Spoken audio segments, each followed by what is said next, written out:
y pertenezco a la Federación de Asociaciones de la Sanidad Pública, socia de aquí de Madrid, de la Asociación de Madrid.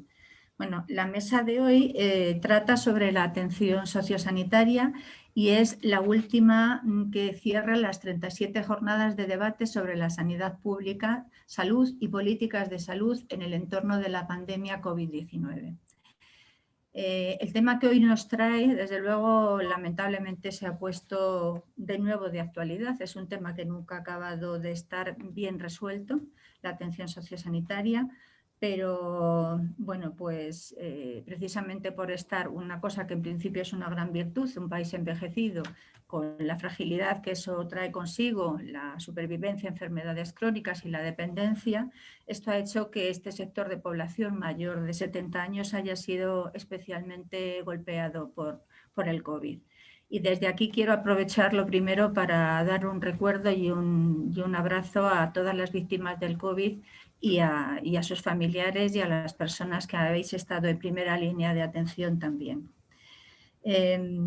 Esto que en principio digo es una gran ventaja de progreso social, es lo que se ha vuelto en contra porque ha puesto de manifiesto todas las debilidades preexistentes. ¿De qué hablamos cuando hablamos de atención sociosanitaria?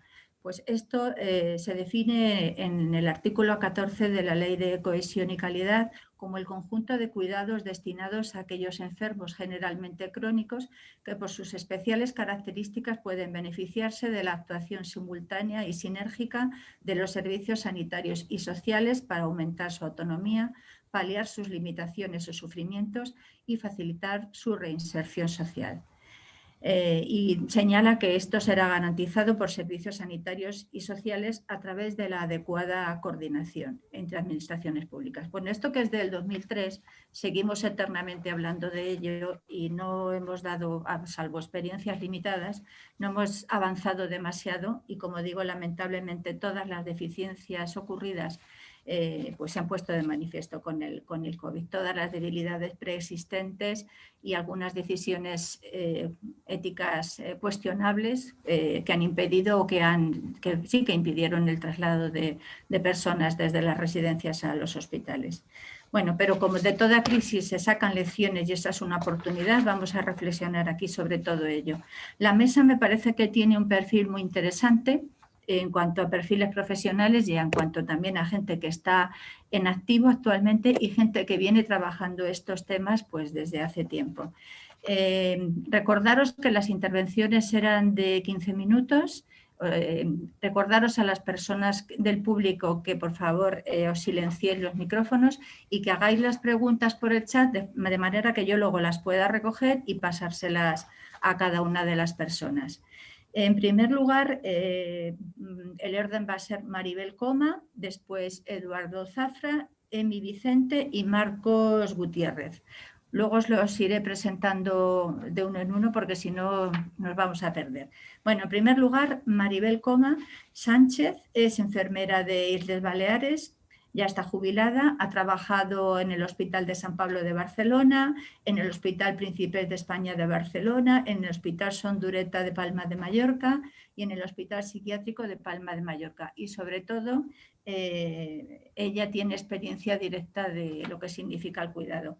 Maribel, cuando quieras. Voy a hacer la presentación, a ver si me sale.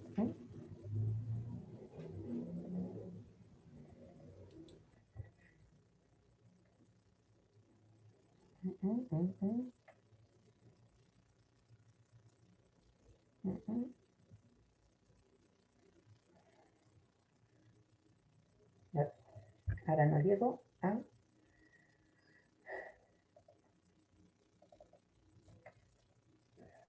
Momento. Vale, por Dios.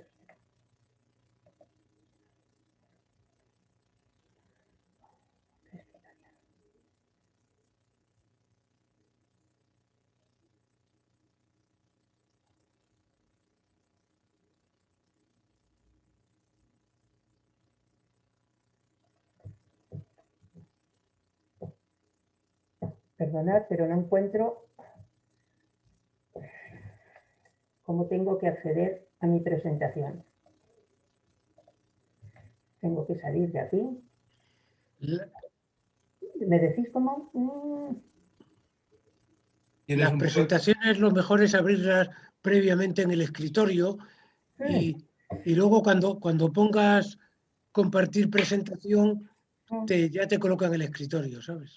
Bueno, pues no lo tengo abierto. Ya. ¿Qué tengo que hacer? Pues salir de compartir presentación, ir a tu escritorio y abrirlo. Vale, salgo. Está compartiendo pantalla, pues nada, salgo de aquí.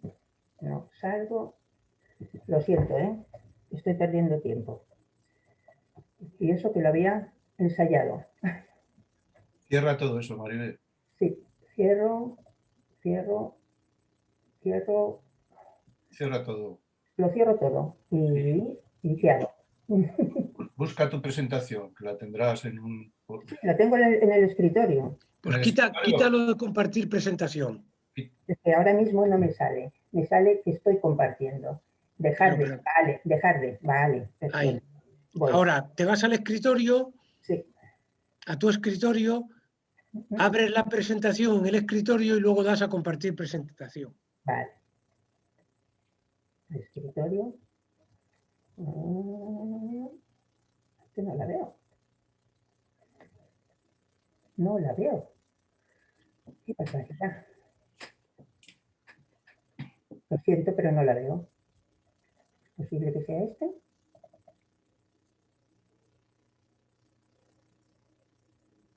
Exacto. Ahora voy a... ¿Ya lo has abierto? Está abierto, sí. Da a compartir presentación. Compartir pantalla, perdona. Compartir pantalla. Y ahora compartir pantalla, ¿dónde estará? En el Zoom. Vale. Abajo, en el Zoom. Al lado de chatear. Vale. Aquí.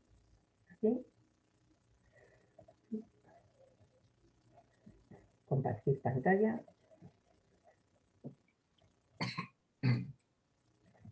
Aquí. Por favor. Ahora. Ahora estás. Venga. Ahora aquí ya voy a la presentación y empiezo. Perdonad, Bueno, en primer lugar doy las gracias por haber permitido presentar mi exploración en el mundo sociosanitario. En primer lugar voy a hablar sobre la teoría del tema que nos ocupa y en segundo lugar voy a tratar la repercusión que ha tenido la pandemia sobre los cuidados. Para ello es preciso conocer las características de las personas a las que va dirigida la atención sociosanitaria, identificando sus necesidades, los recursos que precisan y cómo y quién debe presentarlos. Frente a los cambios demográficos y sociales ha generado la necesidad de esfuerzo y coordinar actuaciones entre los sistemas sanitarios sociales adecuadamente a la población diana, garantizando una atención integral, de calidad, de igualdad para todos los ciudadanos, teniendo siempre a las personas como eje central. En esta atención se ha puesto el apellido sociosanitario a su proceso de creación. Ha sido impulsado por leyes, convenios y normativas con mayor o menor resultado, dependiendo del área sanitaria, del área social o de ambas. En esta presentación me centraré en tratar específicamente la parte que representa los cuidados. Existen situaciones o necesidades en las que es imprescindible un abordaje desde el punto de vista sociosanitario. 1. Personas en situación de desprotección. La desprotección viene vinculada a situaciones de vulnerabilidad, de forma circunstancial, como en los casos de exclusión, o estructural, dependencia, discapacidades. 2. Enfermedades mentales. Además del estigma social, este tipo de patologías habitualmente crónicas suelen acompañarse de un nivel de discapacidad funcional importante que plantea la necesidad de recursos y dispositivos que deben formar parte de los servicios sociosanitarios. 3. El final de la vida. La situación del final de la vida suele tratarse desde el punto de vista sanitario, intentando preservar la dignidad de las personas y su calidad de vida. Un abordaje sociosanitario complementaría la parte social y o espiritual. 4. Personas dependientes. En la situación de dependencia influyen muchos factores físicos, emocionales, de relaciones, sociales y económicos. La población considerada dependiente es muy diversa y variada, según las causas, edad, capacidades o necesidad de apoyos que precisan. En este sentido, es necesaria una atención integral a todos los grupos en situación de dependencia, de acuerdo con los criterios sociosanitarios. 5. Los trastornos adictivos siguen las mismas líneas que las enfermedades mentales, estigmación, exclusión, cronicidad, y deben estar incluidos también en el ámbito de la atención sociosanitaria. La atención temprana. El desarrollo infantil es un proceso dinámico teniendo en cuenta los diversos trastornos de su desarrollo. Precisa un abordaje interdisciplinar, especializado y bien coordinado entre los ámbitos sanitarios, sociales y educativos. Y 7. Personas con enfermedades raras. Es necesario tener una sensibilidad especial hacia todos los colectivos minoritarios. Sus problemas son variados y complejos y en muchas ocasiones conducen a la cronicidad.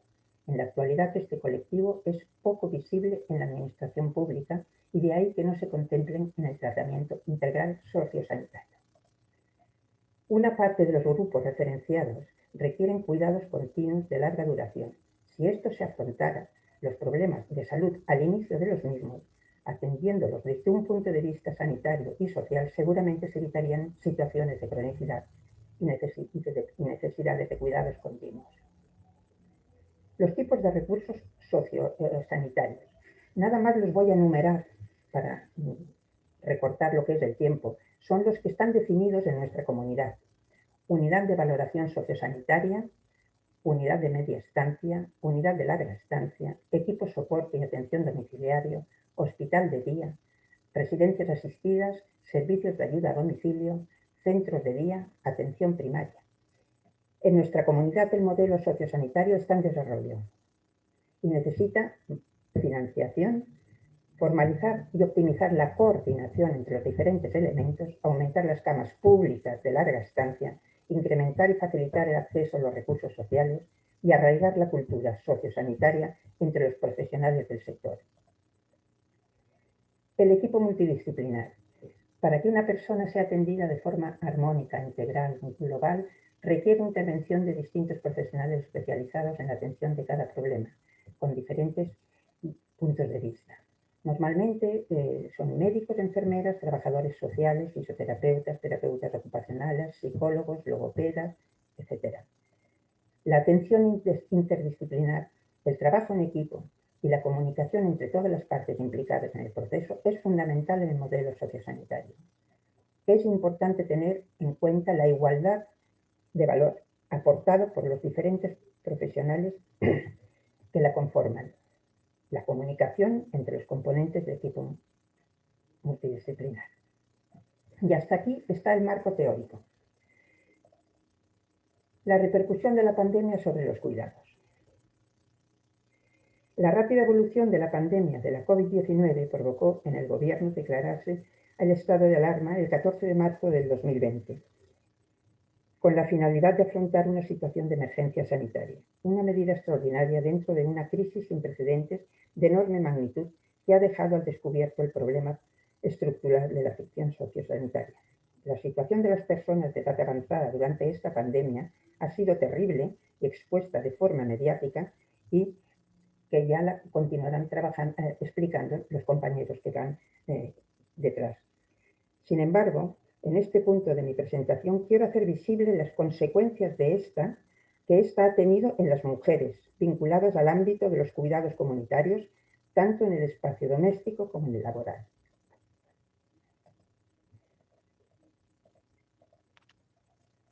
Mujeres como cuidadoras durante la pandemia. Mujer como figura cuidadora en el ámbito doméstico. Han cumplido en parte los cuidados que deberían ejecutarse desde la atención sociosanitaria descrita previamente. En el ámbito doméstico podemos hablar que han sometido y sostenido y sostienen a personas emocional, física, económica, casi sin recursos de vivienda, de formación para atender determinadas enfermedades y situaciones complejas. La ausencia de medios es sustituida por tiempo y desgaste psicológico, dado que los cuidados comunitarios están infravalorados tanto en la sociedad como en las instituciones. Ejemplos de los temas domésticos. Mujeres mayores solas, mujeres con pensiones de subsistencia, con confinamientos, evitando contactos con el exterior, sin respuesta desde la atención primaria, sin capacidad ni conocimientos del sistema telemático que se nos ha impuesto, es decir, en soledad.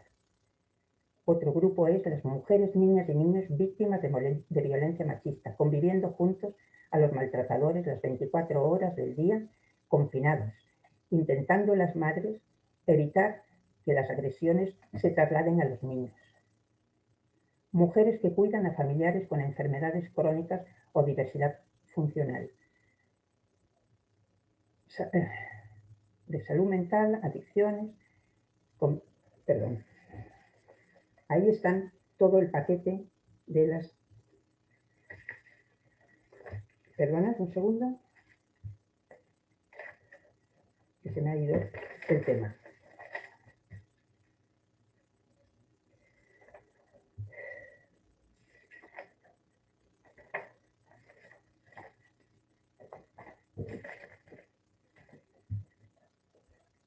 Sanitarios en el ámbito profesional, sanitarios y sociosanitarios, trabajadoras de las residencias de mayores con salarios bajos, contratos precarios, desarrollando trabajos en ocasiones sin tener la formación necesaria y sin un reconocimiento social. Mujeres cuidadoras en situaciones irregulares, inmigrantes cuya situación ilegal les impide recibir cobertura social y deben trabajar con salarios mínimos, sin reconocimiento, invisibilizadas, atendiendo y cuidando a terceras personas. La pandemia ha dejado en la calle a muchas de ellas que han estado, mientras que otras han estado en situaciones de explotación.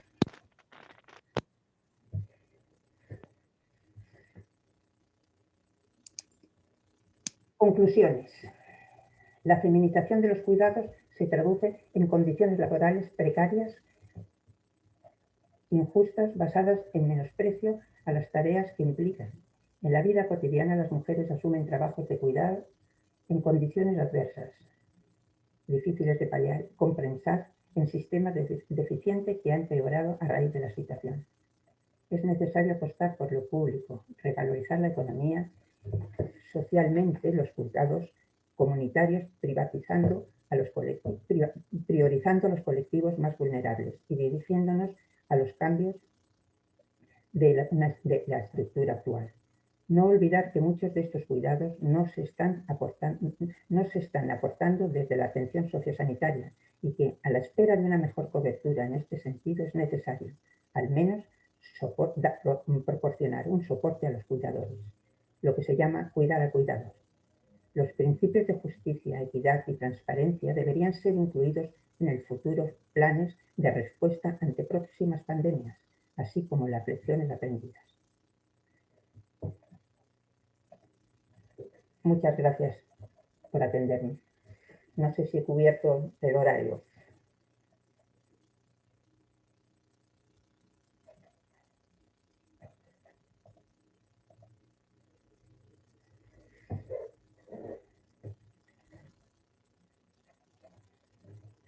Marta, no se te oye.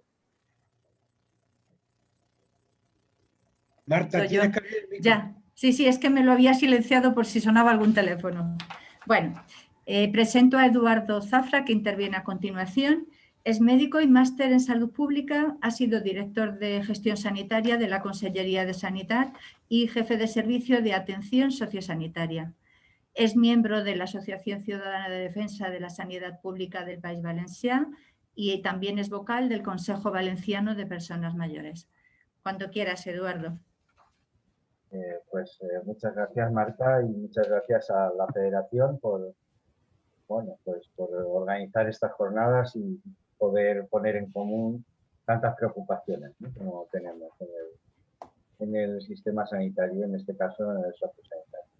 Bueno, yo creo que Maribel ha marcado un terreno de juego en el que, desde luego, desde mi experiencia ya muchísimos años en estas líderes de la coordinación sociosanitaria, a pesar de los esfuerzos y a pesar de los trabajos, no hemos llegado nunca a muchas conclusiones. O sea, sí hemos llegado a conclusiones, pero luego esas conclusiones no se han visto, puestas en marcha prácticamente en ningún sitio. Se han hecho pequeñas experiencias de coordinación, de atención integral, sociosanitaria. Desde la misma definición de grupos, qué grupos integran la atención sociosanitaria, que ya he explicado perfectamente, pero que si recogemos algunas clasificaciones de otros documentos o de otras comunidades autónomas, pues probablemente haya una variación en esos grupos, incluyendo, pues si hay una visión sanitaria, pues más personas con comorbilidad, pluripatología, medicación, dependencia y pluripatología, en fin.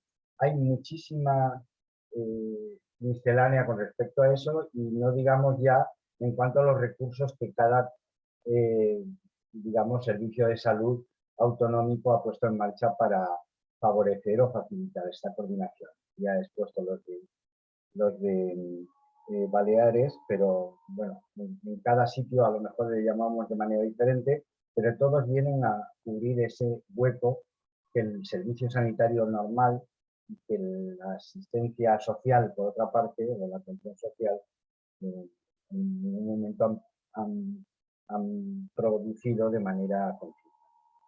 Entonces, bien, yo creo que los antecedentes están claros, el marco de juego, a pesar de estas divergencias, pues yo creo que sí que hay un conjunto de colectivos que están en torno a esto, las personas mayores con problemas de dependencia, los dependientes de otras franjas etarias, en fin. Los paliativos, yo creo que la definición que más, al menos que en sanidad hemos trabajado más y que más se ha acercado a lo que queríamos al menos lograr de coordinación, es la que define, y ya ha dicho Marta, la definición que viene en la ley de cohesión y calidades. Entonces, esta es la primera gran inconveniente. ¿Y esto por qué sucede? Pues sucede porque, digamos, los sistemas sociales y sanitarios son diferentes, tienen cultura diferente. La prestación del servicio sanitario que se hace desde uno u otro ámbito para estos colectivos es diferente. Y en el caso más concreto de las residencias, pues ha sido el caballo de batalla de la COVID, ha sido una situación que cuestiona enormemente el futuro de este sistema, al menos en lo que al ámbito residencial se refiere. Entonces, yo por centrarme, creo que luego a lo largo del debate saldrán más cuestiones y la intervención de mis compañeros, por centrarme en las residencias, creo que, bueno, a todos nos ocupa que la situación de las residencias en la pandemia ha sido tremenda, aportando desgraciadamente casi la mitad de los fallecimientos que ha habido en esta pandemia a lo largo de este año. Varía mucho en cuanto a comunidades, pero en todas se ha producido una grave lesión al ámbito residencial y, por lo tanto, una de las cuestiones que más ha abierto, digamos, las interrogantes sobre el futuro de este modelo que estamos viviendo y que se puso en marcha de manera oficial con la ley de la dependencia, ¿no? Aunque no dotado económicamente, ni muchísimo menos como merece, porque desde el principio es un sistema que está infrafinanciado, que además con los recortes de 2012, de 2012-13 del Partido Popular, ha sufrido muchísimo más y que en estos momentos requiere una inyección, como el sistema sanitario también, una inyección económica importante para su subsistencia. Aparte de esta diferencia de procedencias y de esta diferencia de financiación, porque con todas las diferencias el sistema sanitario está mucho mejor financiado que el sistema social, aparte de eso hay una diferencia cultural, hay unas diferencias de prestación, de provisión de servicios.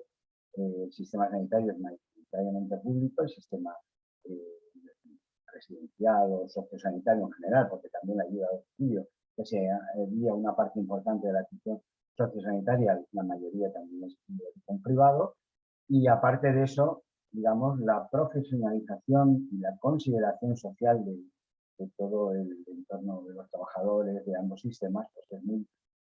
De tal manera que con muchas carencias el sistema sociosanitario, le vamos a llamar así, el que depende y al que impulsa la ley de la dependencia, pues tiene un hándicap tremendo con respecto al sistema sanitario, y eso crea una desigualdad tremenda entre ciudadanos que, teniendo los mismos derechos sanitarios y sociosanitarios, desde luego perciben servicios muy diferentes según el sitio de ubicación o las necesidades. Entonces, esta es la gran incógnita, bueno, este es el gran problema que hemos tenido desde siempre en la coordinación, esas culturas distintas, sistemas de información muy diferentes, con visiones culturales de lo que es el trabajo profesional diferentes, incluso dentro de los mismos, digamos, estamentos profesionales, enfermería, médicos, trabajo social, psicólogos, en fin, terapeutas ocupacionales, auxiliares, toda la gama de estamentos, y esto pues ha conllevado una situación de brecha tremenda entre los dos. Entonces, con la pandemia, lo que se pone en cuestión es el modelo. El modelo claramente hay que repensarlo, sobre todo el modelo residencial, probablemente todo en su conjunto, porque repensar el modelo residencial requiere también ver cómo impulsamos un modelo más domiciliario, por ejemplo, con más apoyo en el entorno de las personas que necesitan estos servicios y bien coordinado desde un punto de vista profesional para garantizar continuidad asistencial a los procesos que se tienen. Entonces, esta sería una situación que atañe al conjunto del sistema, pero centrándonos en el modelo residencial, desde luego las perspectivas deben ir por otro lado. Hasta ahora el modelo residencial se ha convertido en un modelo fundamentalmente económico, porque la mayoría de las residencias están en manos de 4 o 5 lobbies importantes que utilizan todo el tema residencial para engordar sus arcas y su cuenta de beneficios, con una visión muy centrada en los beneficios económicos, en el rendimiento, y muy poco centrada en las necesidades sociosanitarias de las personas que están en esto.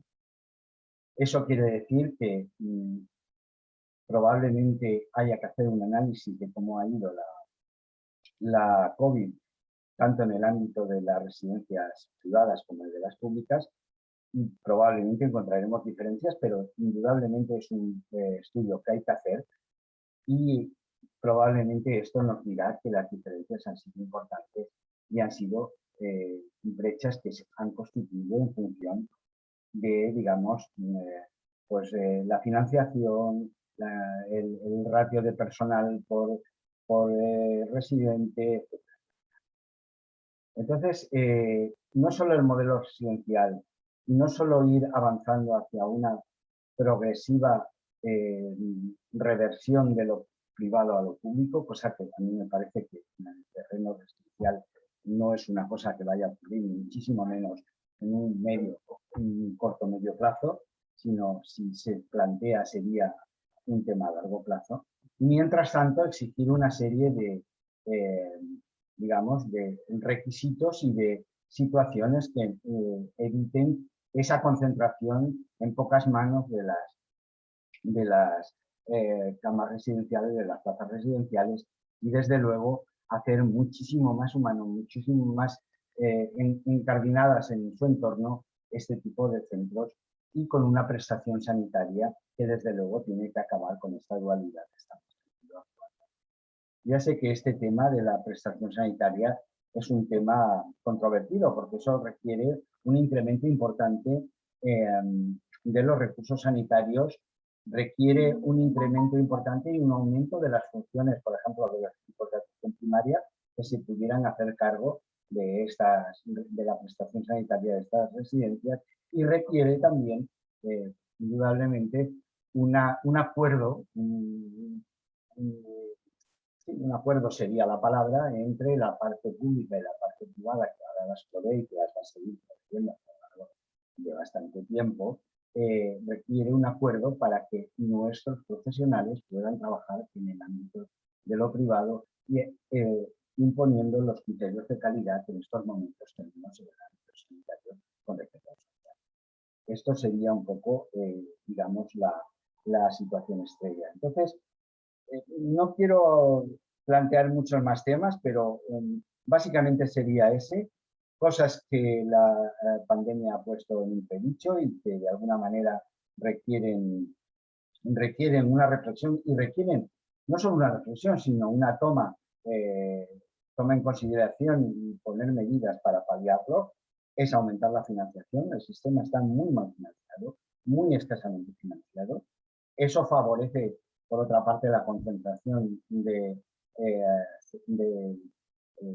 plazas en las mismas manos, porque es la garantía que tienen las empresas. Estas empresas que no les importa el tema de la prestación de servicios que tienen, sino los rendimientos. Lo que sí interesa es acumular plazas, porque así, aunque el rendimiento no sea muy grande, las ganancias son enormes, ¿no? Que es lo que está ocurriendo. Transformar el modelo residencial, hacerlo mucho más pequeño, mucho más a escala humana, diría yo.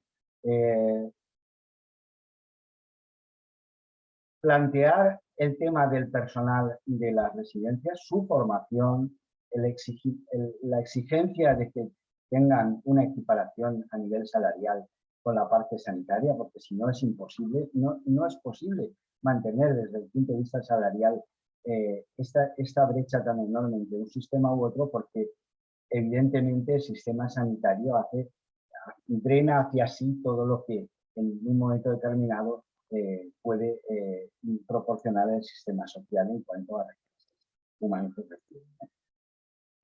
Y desde luego establecer en la administración una seria coordinación entre, digamos, las responsabilidades sanitarias y las responsabilidades sociales. De tal manera que lo que al principio de la pandemia pudimos ver como un gran fracaso de la situación que se estaba produciendo, y es que en muchas comunidades autónomas no hubo capacidad hasta ya entrada la primera ola y el confinamiento, no hubo capacidad por parte de sanidad, o no hubo de las consejerías de sanidad, no hubo ese apremio, esa visión de la necesidad de intervenir las residencias asistidas, las residencias dependientes del bienestar social de una manera mucho más activa. Finalmente sí que se produjo. En algunas comunidades autónomas, es el caso más paradigmático, es Madrid, incluso hubo órdenes concretas de no atender o no derivar a pacientes de las residencias a los hospitales que ya por otra parte estaban saturados, y haciendo jugar un papel de atención primaria muy débil y muy poco adecuado a la función que tiene. Entonces, este sería un poco el planteamiento general.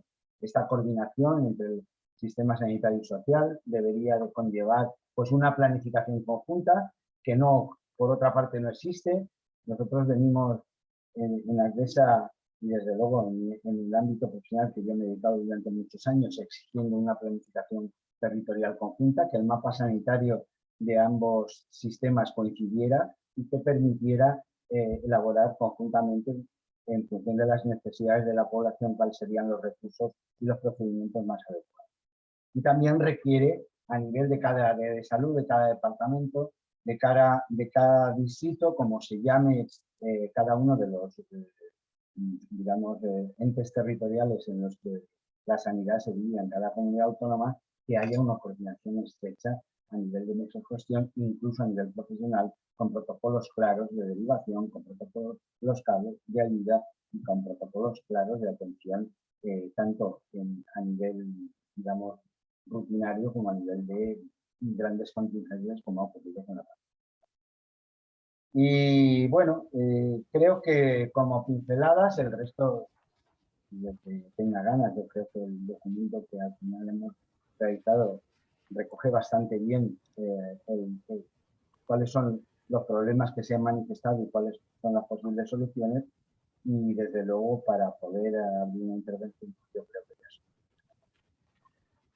Muy bien, muchas gracias, Eduardo. Bueno, a continuación le voy a dar paso a Emiliana Vicente González. ¿Emi? Sí, sí. Emiliana Vicente González Es la presidenta del Consejo General del Trabajo Social desde diciembre de 2018. Anteriormente ha sido secretaria general desde 2010. Ella es grado en Trabajo Social, tiene máster en Intervención Social y experto en Políticas de Inserción. Ha sido experta en Gerencia de Servicios Sociales y además tiene experiencia de más de 30 años en servicios sociales, tanto en intervención directa como en coordinación de centros. De 2007 a 2011 ha sido directora general de Servicios Sociales y Cooperación del Ayuntamiento de Alcorcón, en Madrid. Cuando quieras, Amy. Vale, pues buenas tardes, gracias Marta. Agradecer la invitación a la Federación de Asociaciones de la Defensa de la Salud Pública por invitarnos a estas 37 jornadas sobre este análisis tan interesante. Quiero aprovechar este momento para unirnos al reconocimiento y a la felicitación que se ha hecho por la OMS, por la Organización Mundial de la Salud, declarando 2021 como el Año Internacional de los Trabajadores y Trabajadoras Sanitarios y Sanitarias y Asistenciales, por su importante labor, sobre todo en estos tiempos de pandemia. Yo me voy a centrar, lógicamente, en de poner en valor y en abierto por qué el trabajo social, por qué esta parte de lo social tiene tanto que ver con nuestra profesión y en esta relación en lo que hemos llamado esta tarde la asistencia sociosanitaria, ¿no? Sabemos que durante esta crisis, estamos en una crisis sanitaria, pero económica y social, de naturaleza bastante desconocida, ¿verdad? Y aquí es verdad que los trabajadores sociales hemos estado interviniendo desde los diferentes ámbitos en nuestra profesión, pues manteniendo, asegurando y ampliando la protección social en los pilares del estado de bienestar, ¿no? En la parte de educación, de sanidad, de toda la parte de garantía de rentas, es decir, del sustento para con las personas y la parte de educación, ¿no? en la comunidad educativa. Pero especialmente nos hemos volcado con aquellos sectores más vulnerables en los que nuestra intervención era tan necesaria, ¿no? Algunos de ellos ya nos han nombrado los compañeros anteriores, pues con personas mayores, con personas menores, con personas en situación de adicción. El tema de las personas sin hogar ha sido una situación verdaderamente también muy significativa en este momento de pandemia, las personas con discapacidad, las mujeres víctimas de violencia de género y lo que ha significado, también lo decía antes la compañera, el tema de el peso que se ha llevado por parte de mayoritariamente las mujeres en el abordaje de esta crisis. Las características del trabajo social como disciplina, por su labor, somos una profesión cercana a una profesión que tiene una actuación directa, inmediata, técnica con las situaciones de las personas y por eso en este periodo de pandemia hemos sido considerados profesionales esenciales y profesionales más necesarios que nunca, ¿no? Hemos intervenido desde diferentes ámbitos en los que se ejerce la profesión y, como os decía, poniendo la mirada y la atención en los colectivos más vulnerables. También decía ahora el compañero Eduardo, toda la situación de las residencias, pues efectivamente han sido unas situaciones verdaderamente vergonzantes, yo creo que para un país de Occidente y del mundo avanzado, y que esperemos que efectivamente no se puedan volver a repetir en ninguno de los casos, ¿no? Entonces, desde el Consejo General seguimos muy atentos, ¿verdad? Y muy atentas a las necesidades y a las demandas sociales y se hace más necesario que nunca visibilizar la importancia de lo social y es pertinente abordar y denunciar estas cifras estructurales de desigualdad, de pobreza y de exclusión social en todas sus formas. Porque además lo que venimos comprobando, también lo decía ahora Eduardo, es verdad, nosotros hablamos de una crisis social acumulada, o sea, la situación que se ha producido durante el periodo de la pandemia no es que se haya ocasionado aquí, no, venimos con privatizaciones desde 1996, con grandes recortes a partir de la crisis del 2008 y sobre todo grandes recortes en la parte de lo social en el 2012 y el 2013 y bueno, pues podríamos decir que de aquellos barros estos lodos, ¿no? Entonces es importante tener y poner en valor que las políticas públicas son más necesarias que nunca, que la intervención del Estado y la presencia del Estado en situaciones de esta naturaleza son necesarias y esta crisis lo ha dejado verdaderamente patente. Quiero referirme muy brevemente, pero quiero referirme al tema de los determinantes sociales en salud, ¿no?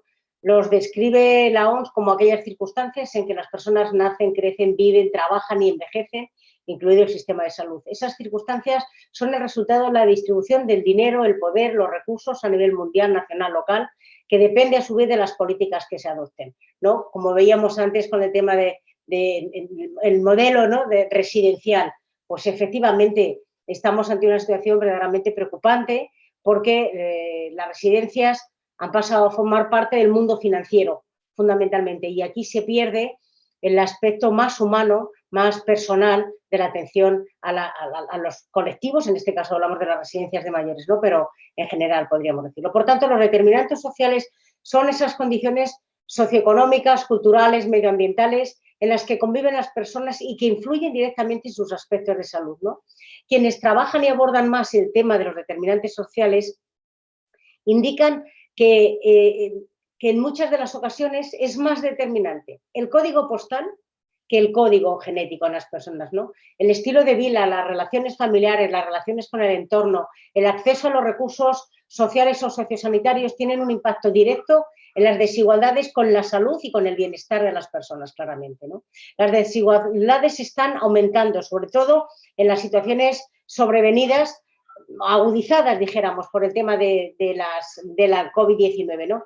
Y aquí hay suficientes pruebas que demuestran que estas desigualdades sociosanitarias se pueden reducir poniendo en práctica que las políticas públicas, sociales y sanitarias deben estar centradas directamente en la persona y no en intereses economicistas. El trabajo social interviene y se desarrolla en nuevos paradigmas, en la atención en la salud a las personas, acentuando el carácter social de las disciplinas sanitarias y también el carácter interdisciplinar de las intervenciones en salud.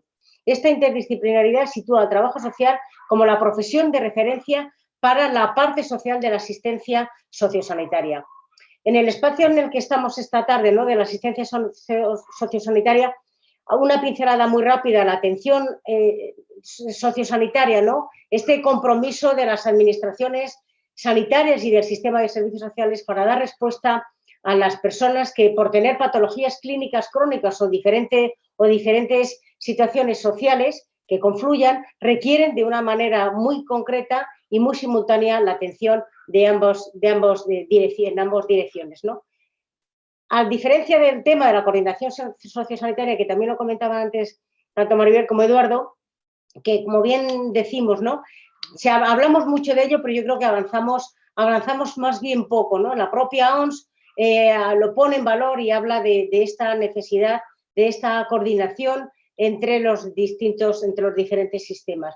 Pero yo creo que porque los avances no sean muy significativos, no debemos dejar de seguir poniendo la atención en esta necesaria coordinación sociosanitaria. Por tanto, podemos decir que estamos hablando de un espacio de trabajo coordinado entre profesiones que surge hace más de 30 años con el nacimiento de la atención primaria en salud, donde se consensúan y se priorizan los objetivos diferenciados en el plan de trabajo con los profesionales, con las familias, y en el que nosotros entendemos que el trabajo social se identifica como profesional impulsor en este espacio de coordinación dentro del equipo de salud, junto con otras funciones como que no son propias, como son el abordaje comunitario, la educación en la salud, el trabajo con grupos, con asociaciones, los grupos de autoayuda, entre otras, ¿no?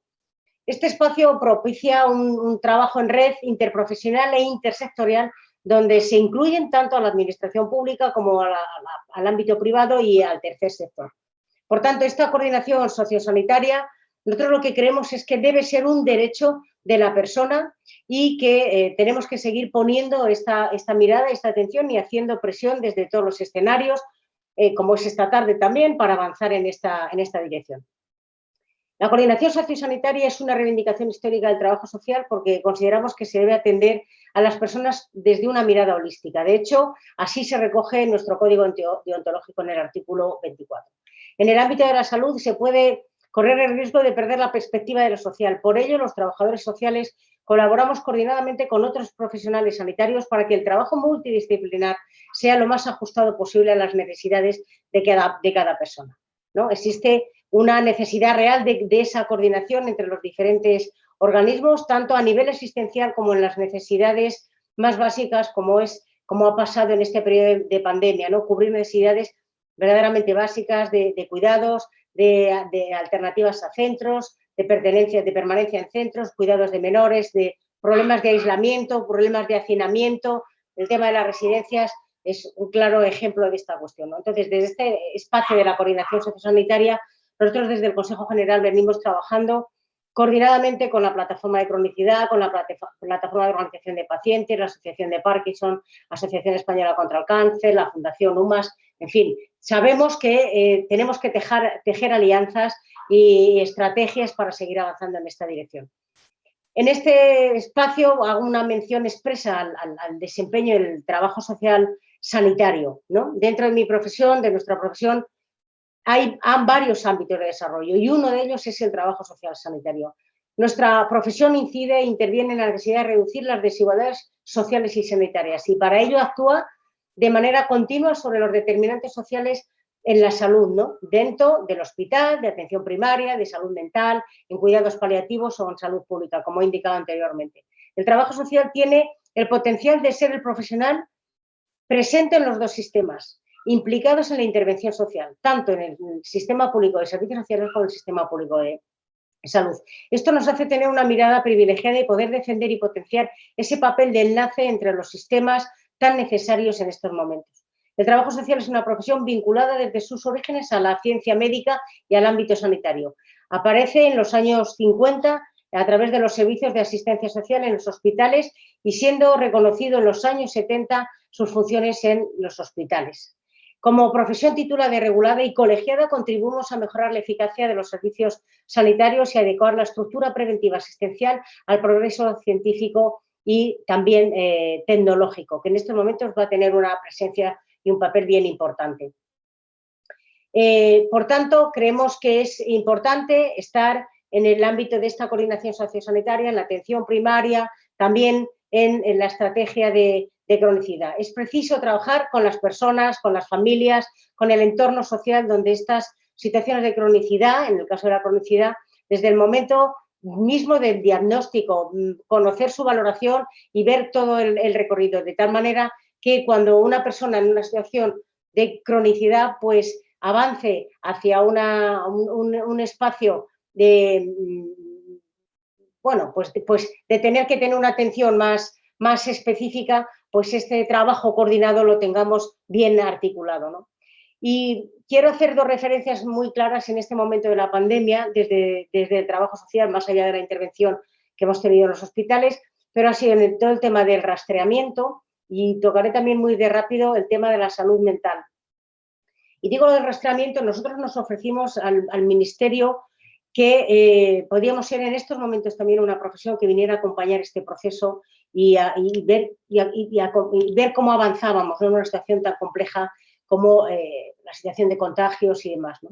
Y decíamos esto porque es verdad, tenemos una referencia clara de conocer las situaciones de las zonas en las que conviven las personas desde sus centros de salud, ¿no? Y también tenemos ese acceso a la población más vulnerable, facilitando ese seguimiento y ese acompañamiento social ante situaciones de aislamiento y hacer esta intervención social también desde las visitas domiciliarias y también con una relación muy directa, muy estrecha, porque siendo la misma profesión tenemos ámbitos diferentes de intervención, que es el ámbito sanitario, las compañeras que están en centros de salud, en hospitales y demás, y el de los servicios sociales municipales. Esa relación, esa conexión tiene que ser estrecha, constante y permanente. Y también decía de poner el acento en este momento de pandemia en lo que ha significado el abordaje y poner la mirada en la situación de salud mental, ¿no? De cómo ha habido situaciones verdaderamente complicadas, donde las situaciones de las personas más vulnerables por tener este tipo de circunstancia de salud, pues requerían de un acompañamiento social mayor, era mucho más difícil cómo hacerles entender todos los temas de los confinamientos, de las no salidas y demás, ¿no? Con lo cual esto pues también creemos que es importante y que desde el trabajo social en coordinación con otras profesiones de la salud tenemos mucho que aportar y que decir. Y quiero también hacer una referencia al tema del llamado modelo de cuidados, ¿no? Lo decía antes la compañera Maribel. Nos preocupa y especialmente, ¿no? Creo que este es un tema que hay que ponerle mucha atención, porque en este modelo de cuidados nos jugamos, yo creo que un futuro de país en lo que es la atención sociosanitaria, ¿no? porque el modelo de cuidados de larga duración para personas mayores, para personas con diferentes capacidades, debe estar basado en un modelo integrado de servicios y de intervenciones profesionales, una atención integral en el domicilio, disponer de profesionales suficientes y formados, tener acceso a la sanidad pública, tanto de atención primaria como hospitalaria, siempre. Y como hemos dicho, que no se vuelvan a repetir las situaciones dramáticas que hemos vivido hace un año, ¿no? Los cuidados no pueden abordarse creando un nuevo sistema que pretenda construirse a espaldas de los sistemas que tenemos ahora mismo y que forman parte del estado de bienestar que tan buenos resultados nos ha dado en este país. No tiene ningún sentido que se pueda pensar en crear un sistema de cuidados extrapolando y extractando otras funciones que le son propias al sistema de educación, al de sanidad o al propio de servicios sociales. Una política de cuidados con competencias extraídas de estos sistemas del estado de bienestar conducirá a la creación de estructuras paralelas y a otros sistemas, perdiendo la garantía de cobertura eficaz y eficiente de lo que tenemos y hemos conseguido con el estado de bienestar hasta aquí. Por tanto, eso supone una desarticulación de la estructura que sustenta la arquitectura de nuestro estado de bienestar. Consideramos que se requiere una ley integral transversal de cuidados, donde se desarrolle conjuntamente las políticas públicas y que se aborden de manera integral y transversal el cuidado. Por tanto, se requeriría posiblemente un pacto de Estado por los cuidados, donde todas las profesiones, desde nuestra competencia y nuestro ámbito, nos hagamos parte y nos complementemos. Y quiero también hacer una referencia expresa al tema de la eutanasia, ¿no? Desde el Consejo General hicimos aportaciones a la Ley Orgánica de la Regulación de la Eutanasia. Creo, si no recuerdo mal, que somos el 5º país del mundo que la tenemos, ¿no? Y aquí existen aspectos sociales, morales, familiares, económicos, sanitarios, en los que también el trabajo social sanitario contribuye a hacer más humana y más reconfortable la decisión final de una vida, ¿no? La persona que está en una situación de estas características es difícil, ¿no? Morir no implica solo el hecho de perder la vida y de alguna manera en todo este tramo final el trabajo social creemos que tenemos también un valor que aportar importante, ¿no? Por eso apostamos por un modelo biopsicosocial del que indiscutiblemente formamos parte como profesión. Acompañar los procesos de las personas y de sus familiares pues es importante. Y ya para ir terminando, deciros que tenemos en estos momentos una campaña que la llamamos Trabajo Social Sanitario Ya, que lo que estamos diciendo es que nosotros creemos que esta profesión, de hecho tuvimos contactos en el año 19 con el Ministerio para su reconocimiento como profesión, como una especialización dentro del ámbito del trabajo social. Bueno, en estos momentos parece que hay más dificultades o menos sensibilidad, diría yo, por parte del Ministerio, pero me gustaría pues pediros que nos acompañéis en esta petición de que el trabajo social sanitario se reconozca como una profesión sanitaria, y animo a la Federación y a las personas que nos oyen a que nos apoyéis en esta petición. Y bueno, esto en la página web encontréis toda la información y bueno, muchas gracias. Muchas gracias, Emi. Estupendo. Pues nada, a continuación vamos a darle la palabra a Marcos Gutiérrez Sebastián, también es trabajador social, también es máster en políticas sociales, licenciado en administración de empresas y especialista en políticas públicas. Ha trabajado en servicios sociales, viene de Cantabria, en el área de la dependencia. Ha sido coordinador de programas Respiro, de apoyo a personas mayores y dependientes del Ayuntamiento de Colindres en Cantabria. Perdón. Y también, claro, que tenéis un currículum que, a ver, resumirlo es complicado. También ha sido director del Centro de Menores No Acompañados de Primera Acogida, gestionado por el Gobierno de Cantabria, y director del Centro de Reinserción Social del Plan Regional de Drogas. Cuando quieras. Vale. Bueno, a medida que pasa que va pasando la charla, pues se van tocando cosas, ¿no? Yo voy a obviar las que se van haciendo, las que se van tocando. Me voy a centrar en dos preocupaciones que para mí son claves, que es el contexto un poco de los nuevos retos ante las complejidades. Voy a compartir, si me deja. Esta. Y yo creo que es mejor. Bien. En principio, lo que más me va interesando, sobre todo abordar yo, porque lo demás lo estáis haciendo vosotras y vosotros, sería que no se nos olvide el marco sociopolítico en el que se está dando esta especie de cambio, ¿no? Estamos hablando, o todas y todos habláis de cambio, y estoy de acuerdo totalmente. Para el asunto del cambio, lo importante será ver por qué exactamente se tiene que dar el cambio ahora, y quizás lo teníamos pensado en la cabeza, pero no en otros momentos. Yo creo que el paradigma un poco de todo lo público, de los servicios sociales, lo ha agitado, desde luego la pandemia, de la que voy a hacer algunas referencias rápidas, lo ha agitado, y podemos aprovechar el momento de crisis, porque lo es, evidentemente, para plantear, ya lo he visto que estáis haciéndolo vosotros y vosotras, pero yo también lo quiero plantear, para plantear en alguna medida que esto, convertirlo en un punto de inflexión para que las cosas que venimos hablando durante muchos años no se conviertan o no queden en papel mojado. Alguien dijo una vez que hasta ahora sabíamos las respuestas, pues ahora nos han cambiado la pregunta y no sabemos nada, o sabemos poco. Desde luego sí que lo que yo creo es que el contexto, y me voy a referir un poco al contexto, va a determinar, y al menos en mi criterio debiera de serlo, para aprovecharlo para un cambio en lo que es un poco la idea de las necesidades sociales.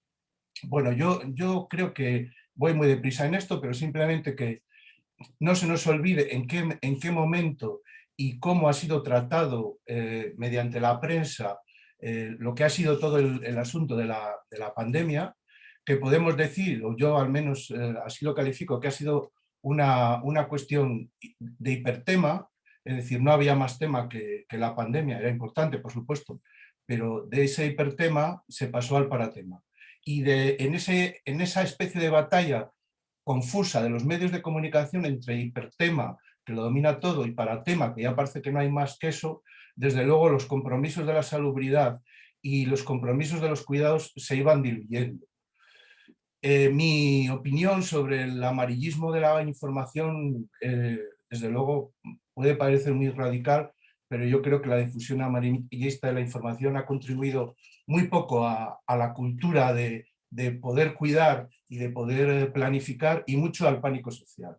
Las catástrofes alimentan la información, y desde las catástrofes no se habla más que de histeria y de apuestas especulativas, ¿no? Bueno, pues acordaros, y lo pongo ahí, de los medios esos días en todos los sitios como eran, ¿no?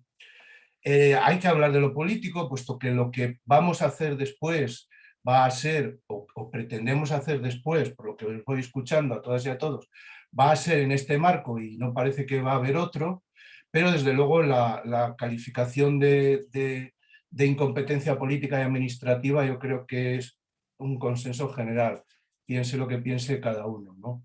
De tal manera que esa especie de incompetencia política, por desgracia, ha salpicado el prestigio de muchas instituciones, ha salpicado el prestigio de la sanidad, ha salpicado el prestigio de los servicios sociales, y claro que después, efectivamente, la gente quería y valoraba a quien le cuidaba, pero no olvidemos que esas mediaciones políticas y de la prensa, pues lo que han creado es una tensión, a mi modo de ver, innecesaria entre la gente que bastante tenía con cuidar en el ámbito sociosanitario. Lo que ha sido la gestión política de la crisis, pues ha estado salpicada de una mala interpretación de los datos, una interpretación que lo que hacía es magnificar las consecuencias para eludir responsabilidades entre unas administraciones centrales y unas administraciones, vamos a llamarlas, periféricas. Bien, bueno, ahí os cuelgo algunas, no solamente esto, por ampliar un poquito el marco. No solamente esto ha pasado en nuestro país, sino que en casi todos los países, en lo que se refiere a la gestión, que a mí es una de las cosas que me preocupan de cara al futuro, pues casi todos han sido o pueden ser objeto de críticas en la gestión. Los Estados Unidos, pues intervención federal tardía, polarización, sistema sanitario muy precario; en Canadá, intervención federal escasa, fallos en la coordinación; en Alemania, que parecía y parece que es paradigma del buen funcionamiento, coordinación federal fuerte y consenso, camas y UCIs y coordinación mutuas y profesionales, criterios amplios para el test e inversión e investigación, pero también con algunos problemas finales. Recordemos también que a Angela Merkel se la echaban encima los Länder alemanes cuando tenían que tomar decisiones. Y en España, pues unilateralidad en las medidas de confinamiento, falta de medios y criterios iniciales sobre los test y polarización. Bien, voy rápido. Estábamos en el ambiente de la alarma al alarmismo. A la alarma le ha sucedido el alarmismo ha impregnado la acción política y social. Yo no digo que no hubiera que alarmarse, por supuesto que sí, pero que el alarmismo para trabajar, para el trabajo social y para los cuidados sociosanitarios induce a la precipitación y la precipitación a errores. Errores que se debieran de haber identificado y se deben de identificar antes de profundizar en el alarmismo. Los profesionales, pues yo justo me jubilé en diciembre, pero no perdí contacto con mis compañeras y compañeros. Pues los profesionales, ante la nueva precariedad, pues, se han visto, sobre todo los profesionales del trabajo social, lanzados a servicios sociales ante usuarios nuevos, familias con niños, personas con cargas, aumento de necesidades, diversificación de problemas, diversificación de necesidades, aparición, más o menos en los tiempos, de prestaciones nuevas como el ingreso mínimo vital y necesidad de cambio en el sector de la dependencia, por lo que ha comentado antes las compañeras anteriores. De la adrenalina, los primeros momentos se pasó a la incertidumbre, que yo creo que es lo que sigue primando y que no es una buena compañera de viaje. Incertidumbre ante la vida precaria, la pobreza, las necesidades nuevas. Incertidumbre que no desaparece, los informes así lo van señalando, en esta situación que parece que sanitariamente, o es que sanitariamente estamos mejor. Incertidumbre sobre las ayudas y sobre su posible duración, y todos siempre dándose en un marco de enfrentamientos políticos y de manipulación mediática sin pausa. Nuestros mayores, estábamos hablando antes, ¿no? Pues yo creo que hacernos estas preguntas a lo mejor puede ayudar. ¿Qué modelo de salud protege a los ancianos que metemos y metimos en residencias? Aproximadamente el 60% de las muertes durante el brote agudo se produjeron en ancianos institucionales. Estamos hablando de cosas que de las que hemos vuelto a hablar ahora, pero de que a todas y a todos nos suenan que hemos estado hablándolos durante mucho tiempo. Casi denunciadas y lamentablemente denunciadas hasta el hastío, ¿no? Y la Asociación para la Sanidad sabéis bastante de esto, sabemos.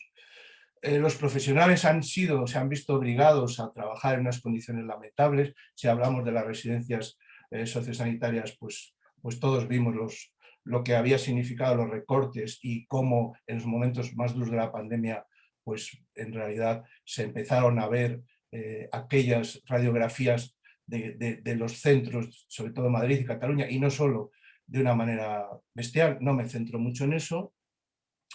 Nos convencieron, y aquí entra el aspecto humano o antihumano o deshumanizado, nos convencieron que había que tomar medidas de aislamiento, y también se habló de medicalizar las residencias de ancianos. Yo no digo que en un momento determinado esas urgencias no hubiera que hacerlas, por supuesto, pero me parece que aparte de medicalizarlas en su momento, lo que hay que hacer es humanizarlas. De aquí que supongo que en el debate saldrán bastantes cosas. El momento o el ambiente que compartían los residentes en las habitaciones y en los centros, pues lo sabéis, lo hemos hablado, no me detengo mucho en eso. Unos meses después, recordar también que se cierran muchos de los centros de servicios sociales, se comienza con el teletrabajo, se mantiene durante un tiempo la semipresencialidad, se atiende sin ver, es decir, la gente de trabajo social y de los servicios sociales ha tenido que atender sin ver, a algo que es nuevo en el trabajo social. Los usuarios, existen los viejos y los clásicos usuarios de siempre, frente a las nuevas necesidades de las nuevas realidades. Y luego comienzan círculo vicioso, los problemas en las residencias. Digo que como reconocimiento a los trabajadores de los servicios sociales, ¿no? Es decir, trabajar sin ver en algún momento, pero después tener que resolver problemas en las residencias. La pandemia ha quebrado los sistemas sanitarios y sociales, ha impactado de una forma bestial en la economía, ha potenciado la vulnerabilidad social, obliga a los estados a implementar políticas sanitarias urgentes, ya se han hecho, y fuerza a las administraciones a tomar decisiones urgentes. La urgencia no siempre es el buen compañero de viaje. La pandemia es un fenómeno total, sus efectos psicosociales, o para sus efectos psicosociales, la solidaridad es un remedio poderoso. Esta dura experiencia nos invita en lo inmediato a extremar las precauciones y a cultivar la calma, y en lo inmediato a repensar nuestro modelo de vida. Habéis hablado de ello, o estamos hablando de ello. Ha habido un plan de choque, me voy a referir levemente, si después queréis comentamos más en el coloquio, un incremento de 623 millones de euros, se recupera el nivel acordado con 283, se aporta, el Estado aporta por cada dependiente más euros según los grados.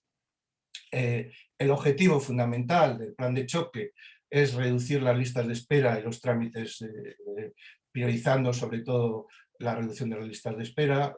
Hablamos también de las 232.243 personas que quedan en el limbo de la dependencia. La dependencia estaba tocada, queda más tocada. Hay que añadir también 141.000 personas que están pendientes de valoración, con unas valoraciones denunciadas por la Asociación de Directores y Gerentes muchas veces en sus informes, cuando hablan de expedientes con una vida media de 430 días.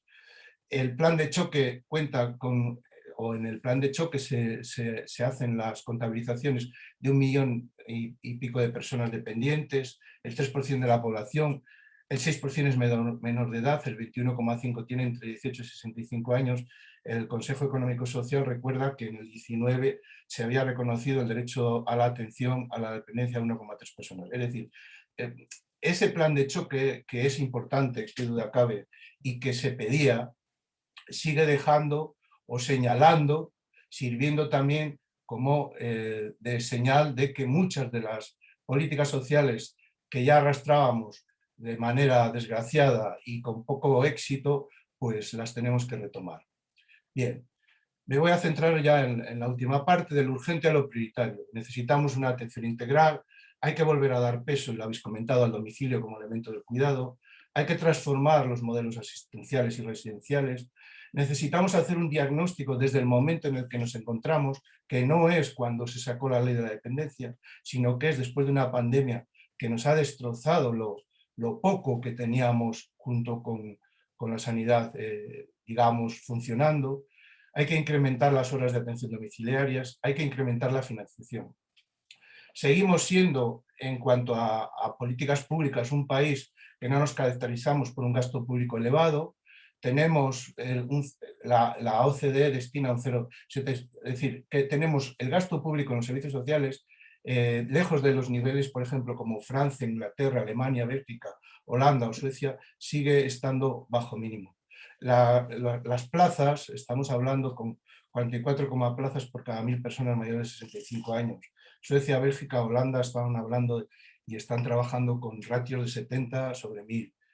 Los trabajadores que se dedican a estos servicios, por supuesto mal pagados, como bien sabéis, 4 o 5 personas por cada 100 mayores de 65, frente a los niveles de un 8% de Holanda, de Dinamarca, de Suecia, de Noruega. Las medidas que se han tomado y se están tomando son tímidas y tardías.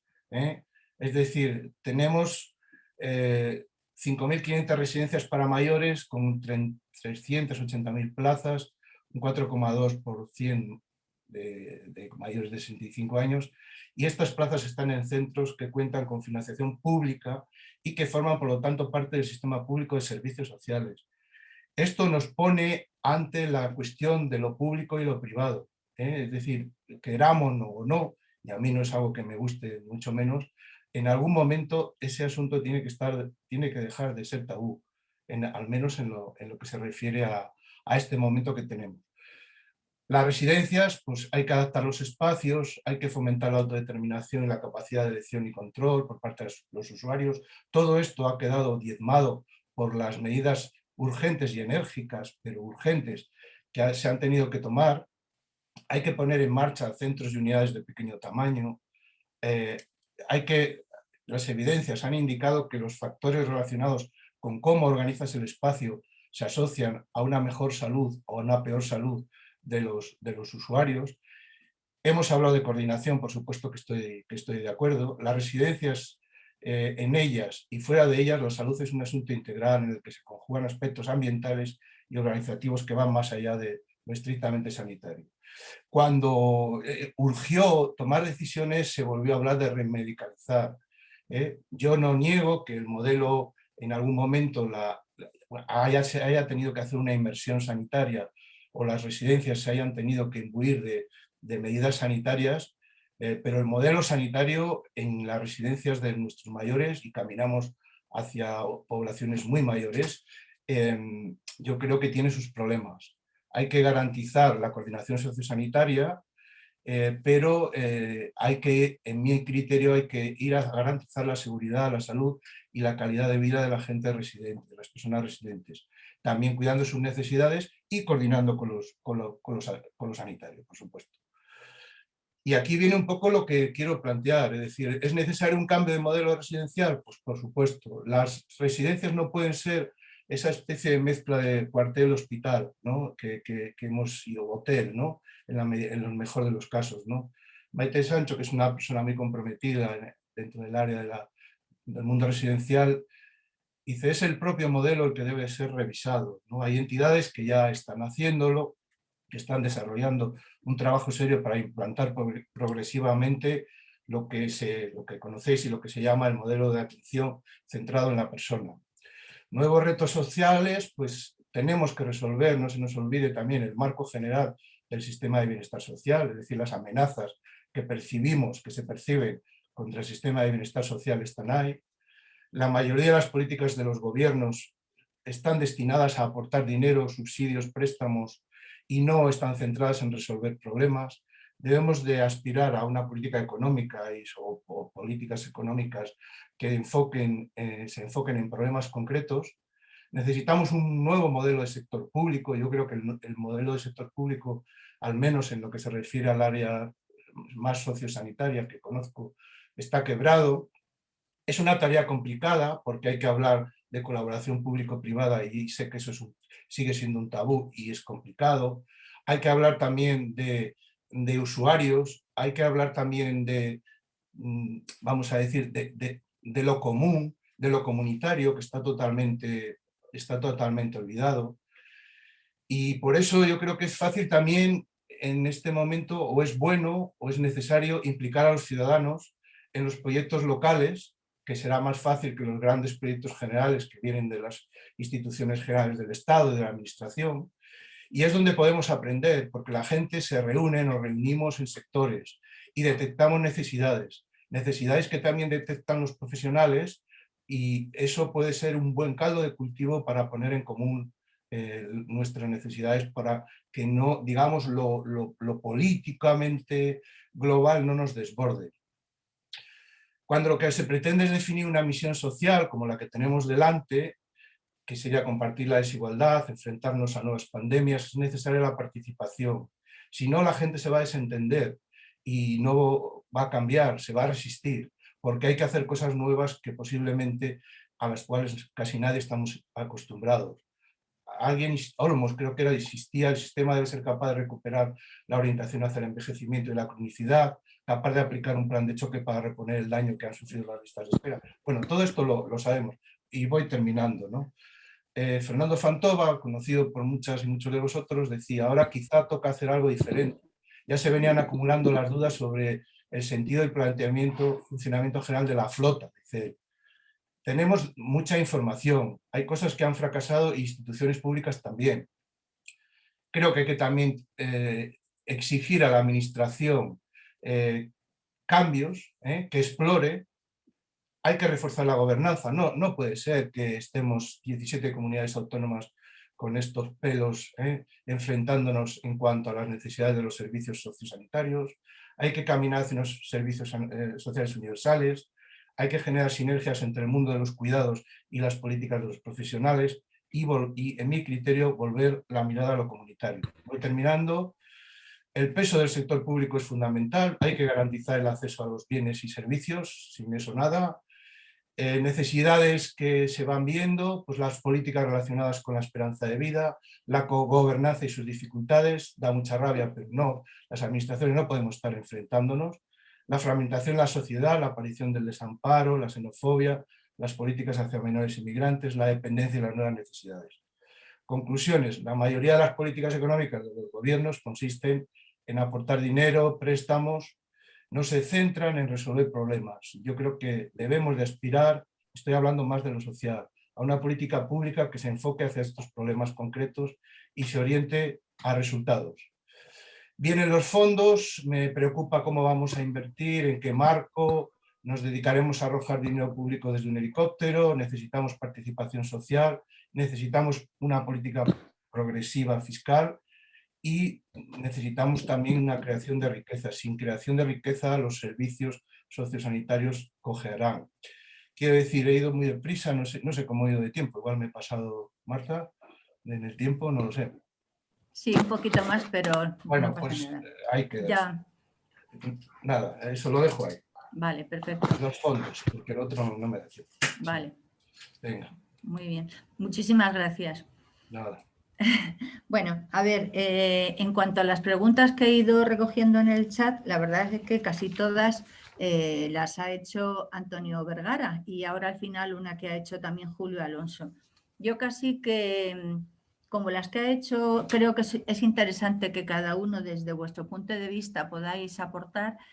Yo casi que creo que mejor vais contestando por orden y así, además de contestar a estas preguntas que ahora os digo, si queréis añadir cualquier otra cosa más, pues podéis hacerlo. Una de ellas, además, yo también quería preguntaros. La primera que hace ella, que hace Antonio Vergara, es sobre la colaboración público-privada, que en general en la FAS efectivamente no somos partidarios de esto, somos partidarios de lo público.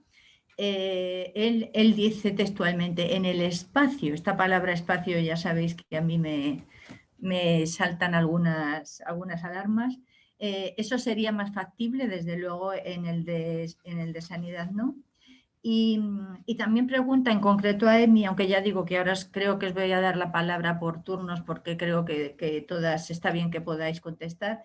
¿Qué opinas si no hay resistencia por parte de los profesionales de ambos servicios, tanto de sanidad como de servicios sociales, si las resistencias profesionales no son un factor que puede ser un inconveniente?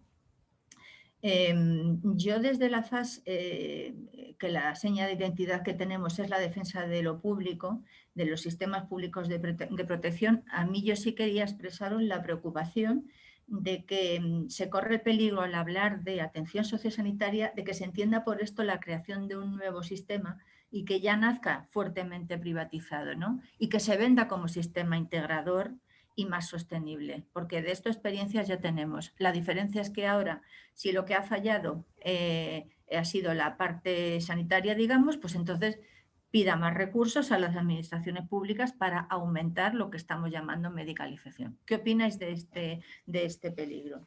Y os doy la palabra y sigo recogiendo preguntas del chat. ¿Quién quiere empezar? Marcos, ¿tienes que quitar compartir pantalla?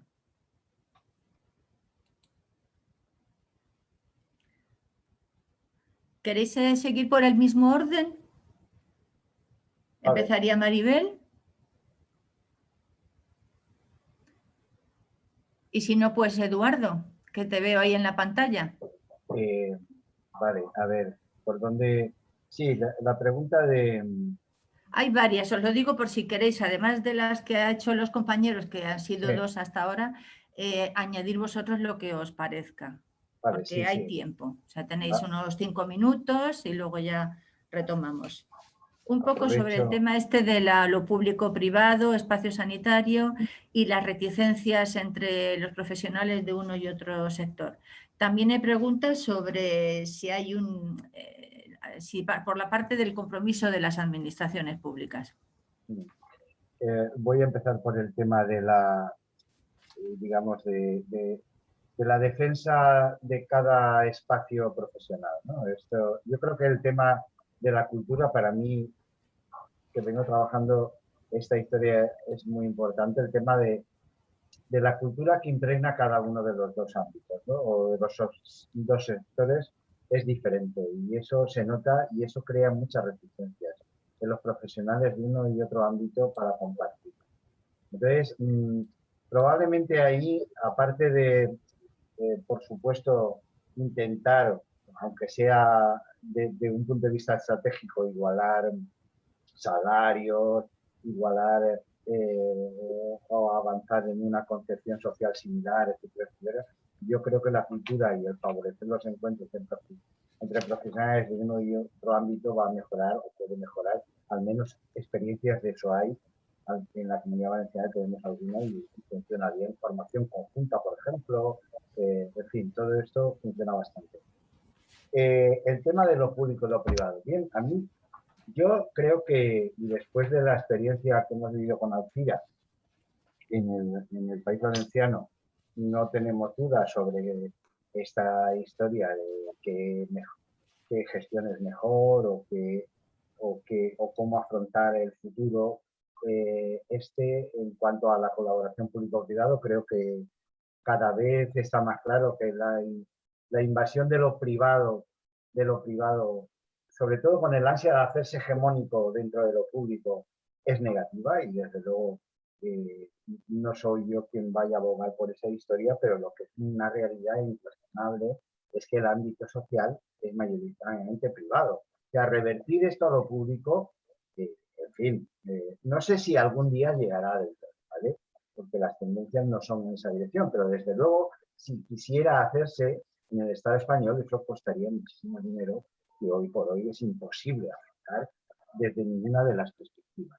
Entonces yo creo que en esa circunstancia, y aunque no nos guste, es la realidad es que la prestación del ámbito o del sector social es mayoritariamente privado, lo que hay que poner es controles, vigilancia, acuerdos que las administraciones no hacen de manera habitual, ¿no? Y evitar, aquí por ejemplo, durante 20 años que ha gobernado el Partido Popular, los concursos para hacerse con la gestión privada de las residencias, pues lo que más se ha primado han sido las bajas temerarias, ya lo comenté, las bajas temerarias para hacerse con esas gestiones. Esto es intolerable, pero esto es que la administración lo ha permitido. Por lo tanto, hay que exigirle a la administración ese tipo de control que desde luego vamos a tener que seguir llevando con los proveedores privados hasta dentro de muchos años. Otra cuestión que quisiera comentar, y así hago mis intervenciones todas y me callo, es el tema de medicalizar la residencia. Yo no creo que haya que medicalizar la residencia. Lo que sí que hay que hacer es que la prestación sanitaria en las residencias tenga la misma calidad y la misma garantía de calidad que se presta a una persona que no vive en el ámbito residencial. Porque tienen los mismos derechos y por lo tanto es exigible ese nivel de atención. Esto quiere decir que a mí se ha discutido bastante y hay ya literatura sobre el tema y hay controversia sobre el tema. Yo creo que sanidad debería de prestar toda la atención sanitaria, esté la ciudadano o la ciudadana viviendo o residiendo en cualquier sitio que esté, porque esto es un derecho universal y por lo tanto esto quiere decir que yo creo que la parte sanitaria de las residencias debería hacerse cargo de la atención primaria. Por supuesto, no como ahora está, es evidente. Esto requeriría pues, recursos, y esto no quiere decir desplazar permanentemente allí equipos sanitarios, pero sí atenderlos con las garantías de calidad que se está atendiendo a la gente.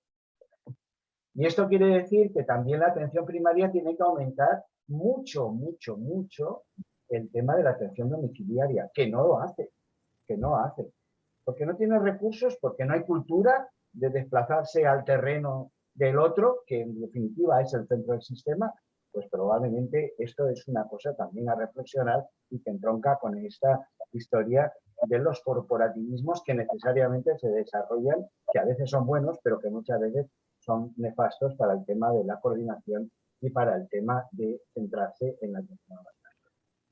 Y por último, una breve cuestión, porque se me olvidó decirlo, yo lo añadí en el documento a raíz de la discusión interna de la FAS, es el tema de la participación ciudadana que ha hablado Marcos de él, porque me parece imprescindible. Una manera, nosotros ahora, por ejemplo, estamos como asociación bastante centrados en el tema, en Valencia, en el tema de la participación ciudadana, ¿no? Los consejos básicos de salud, etcétera, etcétera. Hay algunas experiencias, no están reconocidos formalmente, aunque están en proceso de, pero hay bastantes experiencias comunitarias en ese sentido.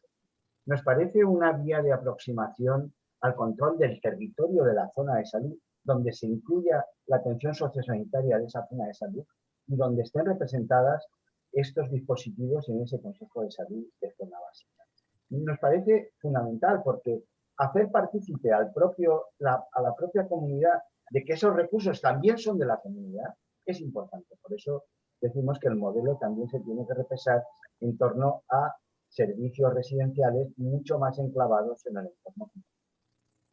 Y bueno, yo me voy a callar porque sí, no quiero, tengo más cosas, pero ya no. Bueno, pues empezando por donde ha terminado ahora Eduardo, con el tema de la medicalización.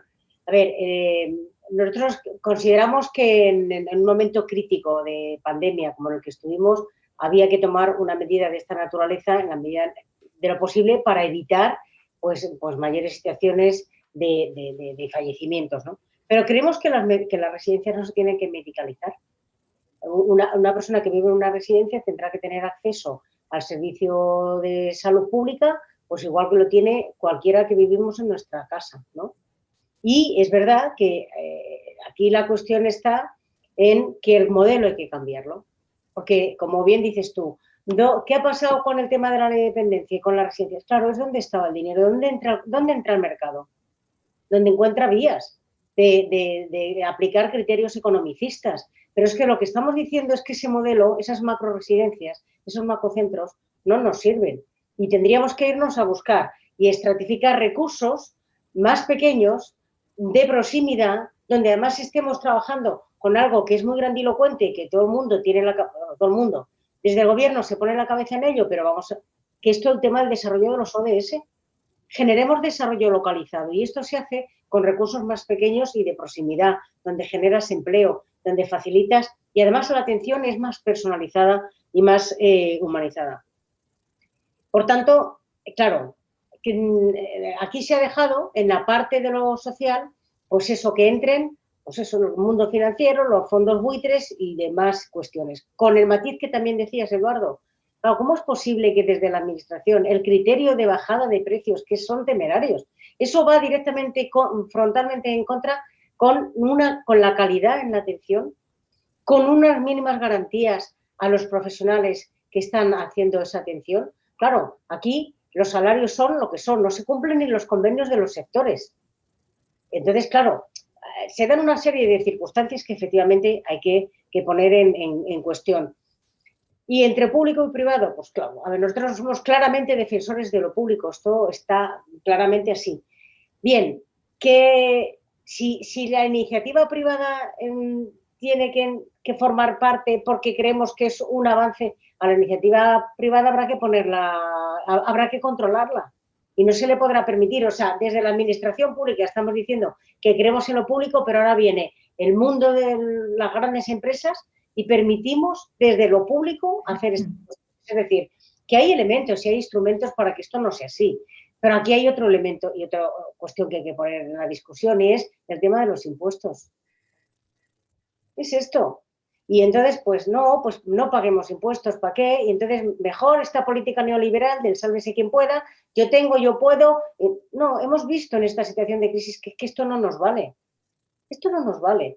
O sea, ante una situación de esta naturaleza, da igual los medios que uno tenga. Tú puedes no salvar la vida, por muchos medios que tengas, no la salvas. Pues si tienes que estar en un proceso de enfermedad como el que se está pasando, con UCIs, con talco, ¿cómo se hace esto? Ha habido enfermos que han pasado por miles y miles y miles y miles de euros. ¿Cómo se atiende esta situación? Con lo cual también es este otro discurso de cara a la ciudadanía de, bueno, mejor no pagamos impuestos y ya está. Y efectivamente, flaqueamos lo público y dejamos que el mundo del lo privado pues corra y campe por sus lides. Y con el tema de las resistencias de los profesionales, yo la percepción que tengo es que creo que en lo que es la parte sanitaria y social, la coordinación sociosanitaria, tenemos espacios propios y espacios complementarios. O sea, yo no creo que haya un espacio de enfrentamiento de ahí si el trabajo social entra en estos escenarios. No lo percibo en general así, ¿no? Entonces, también es verdad que con la parte de la atención domiciliaria, pues si pudiera haber alguna colisión, estaríamos hablando más en esa parte de la enfermería, que por otra parte, como bien dices, pues tampoco está desarrollada, es decir, pues tendría, ¿sabes? Pero incluso ahí y en esa relación creo que hay una complementariedad importante. Y a veces las cosas cuesta abordarlas porque vemos fantasmas, pero igual cuando nos sentamos y estructuramos cómo poder hacerlo, pues la relación puede ser más fluida, ¿no? ¿Yo? ¿Puedo? ¿Marta? Maribel, cuando quieras, y luego Marcos. Sí, ya lo han dicho casi todos los compañeros, estoy absolutamente de acuerdo. Yo estoy en contra de lo privado. Aparecen todos los escritos que he leído desde el año 2003, ya aparece el dato público-privado, hasta el último. Es una de las cosas que me sorprendió. Y lo único que ha conseguido es descapitalizar a lo público. Porque quieras que no, todo el dinero que se paga, hasta lo que se paga a San Juan de Dios, consideran que es sin ánimo de lucro, no es cierto. A la Cruz Roja se le han hecho hospitales nuevos. O sea, todo eso va en contra del capital que teníamos para lo público. Ya en el área hospitalaria, en general, lo que se traslada actividades a lo público, que son cosas más bien baratas, pero bien pagadas, porque cuando tienen un problema lo remiten rápidamente al público. Y ahí además intervienen varios temas. Los conflictos de intereses. Preguntamos que cómo los gobiernos permiten. Pues porque hay un conflicto de interés de base. No hay dedicación exclusiva. Un jefe de servicio puede estar, o un gerente puede estar dentro del área asistencial, sobre todo, por ejemplo, en el tema sociosanitario. Puede tener en su familia, en su entorno, recursos privados que asumen pacientes públicos. Aquí hay una voluntad desde el principio de privatizar. Empezaron con la luz y evidentemente el tema de la sanidad es el caramelo, porque todos, encima el sociosanitario, porque todos vamos para viejos.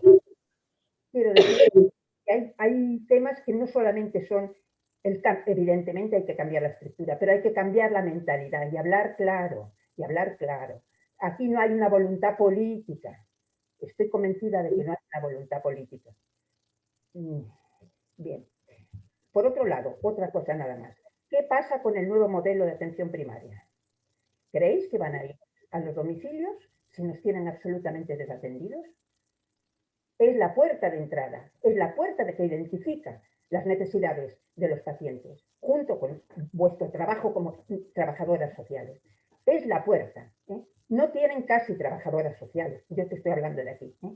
Casi no hay trabajadoras sociales, tendrían que haber muchas más implicadas en el área de atención primaria. Si no te contestan aunque estés malo, te tratan por teléfono. ¿Qué han hecho? ¿Hacia dónde vamos? Yo sé que en Madrid la han desmontado, pero estamos en Mallorca, en las Baleares.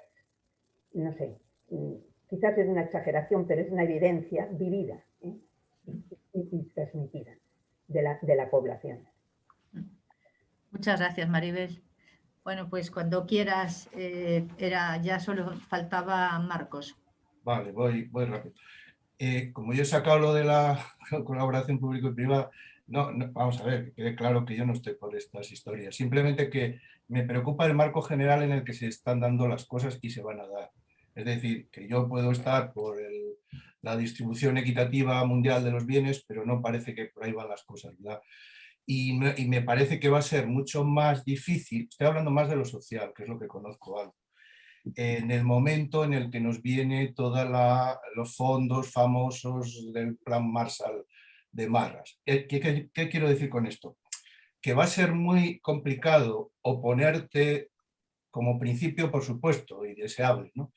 decir, no, es que yo estoy en contra de la colaboración público-privada y entonces, ¿cómo vas a hacer? Y entonces te pueden hacer algunas preguntas como a mí me las hacían hace un año que he trabajado. ¿Qué hacemos con este centro que está concertado? Y eso es dinero público. Eso es dinero público.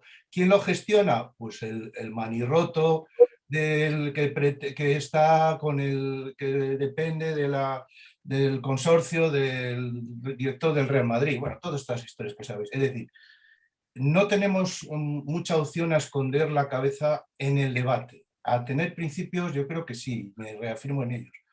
Pero yo creo que no podemos dejar ese sector a las garras de los que van a venir, porque ahí se va a mover muchísimo dinero. Y ahí hay que poner condiciones muy duras, las que podamos, desde lo público. Las condiciones laborales, condiciones fiscales, condiciones de funcionamiento, condiciones éticas y condiciones de calidad asistencial. Y eso, la mejor manera, sí, un colegio profesional lo puede hacer, bien, no digo que no, pero los políticos lo pueden hacer, pues depende de quiénes estén y no parece que caminamos por buenas sendas. Pero bueno, yo vuelvo otra vez a lo comunitario, a lo común, al desarrollo comunitario, a lo que la ley de sanidad habla también de esto, a los controles de lo que comentaba antes Eduardo, es decir, los controles desde fuera. Es decir, para no aburriros, mi idea es, por supuesto que en contra, pero como llega, hay que controlar ese dinero público que va a ir ahí, porque va a ir ahí, o van a acogerlo, o van a estar en mejores condiciones que otros para acogerlo, intentar controlarlo desde las administraciones cuando se pueda y sean de un signo político decente, y si no, desde lo común, de las asociaciones creadas a través de la ley de sanidad, desde como podamos hacerlo, porque ese control es inevitable. Y además no estar a la defensiva, porque es que encima parece que somos nosotras y nosotros los que tenemos que estar a la defensiva de que estamos por lo público. Es decir, me preocupa esto, ¿no? Es decir, yo sería ofensivo en el sentido de crear problemas desde la administración y desde lo comunitario para que ese dinero que va a venir y que te lees el programa y todas estas cosas que llegan por ahí y se te ponen los pelos de punta, y hacerlo desde la óptica pública, en lo que podamos, nada más. Estupendo. Ahora muy brevemente, también a cada uno nos pregunta Carmen Sánchez sobre la necesidad de cambiar hacia un modelo más comunitario, de fomentar redes participativas, que esas redes también además son fuente de detección y solución y ofrecer alternativas. Y eso es algo que lo dirige a todos, pero brevísimo. ¿Quién empieza? Tú mismo que estás aquí, Marcos, que estás en pantalla y te veo. Vale, pues no puedo estar más de acuerdo y voy breve. Es decir, que si acabo de decir esto, ¿no? Es decir, en la medida en que lo comunitario parece que pasa a segundo plano, cuando nuestras vivencias por edad y por profesionalidad de la gente que estamos aquí es algo importantísimo y es la seña de identidad de lo público, yo creo que no estamos escondiéndonos detrás de lo comunitario, sino simplemente resaltarlo como algo que además en la pandemia, que soy muy del contexto, me interesa no apartarme mucho de eso, en la pandemia ha funcionado. Es decir, en la medida que nos han dejado y no han agobiado al personal, lo comunitario ha funcionado. Y en la medida en que nos dejen y sepamos y nos creamos que realmente es un mecanismo de participación y de control, lo podemos desarrollar otra vez. Y además es que tampoco tenemos, no nos chulemos mucho, tampoco tenemos muchas más armas de control. Es decir, tenemos esa y lo otro son principios que si no los hacemos a través de lo comunitario, pues no nos vamos a ver mucho, nada más. Muchas gracias. Maribel, ¿quieres tú tomar la palabra sobre esto?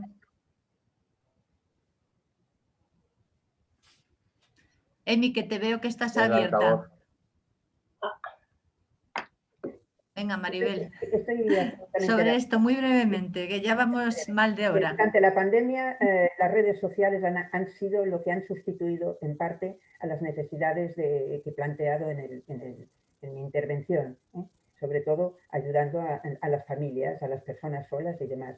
Yo creo que hay que seguir trabajando, sea con comunidades de vecinos, sea con todo lo que podamos, pero a ese nivel, de trabajo. Muchas gracias, Maribel. Emi.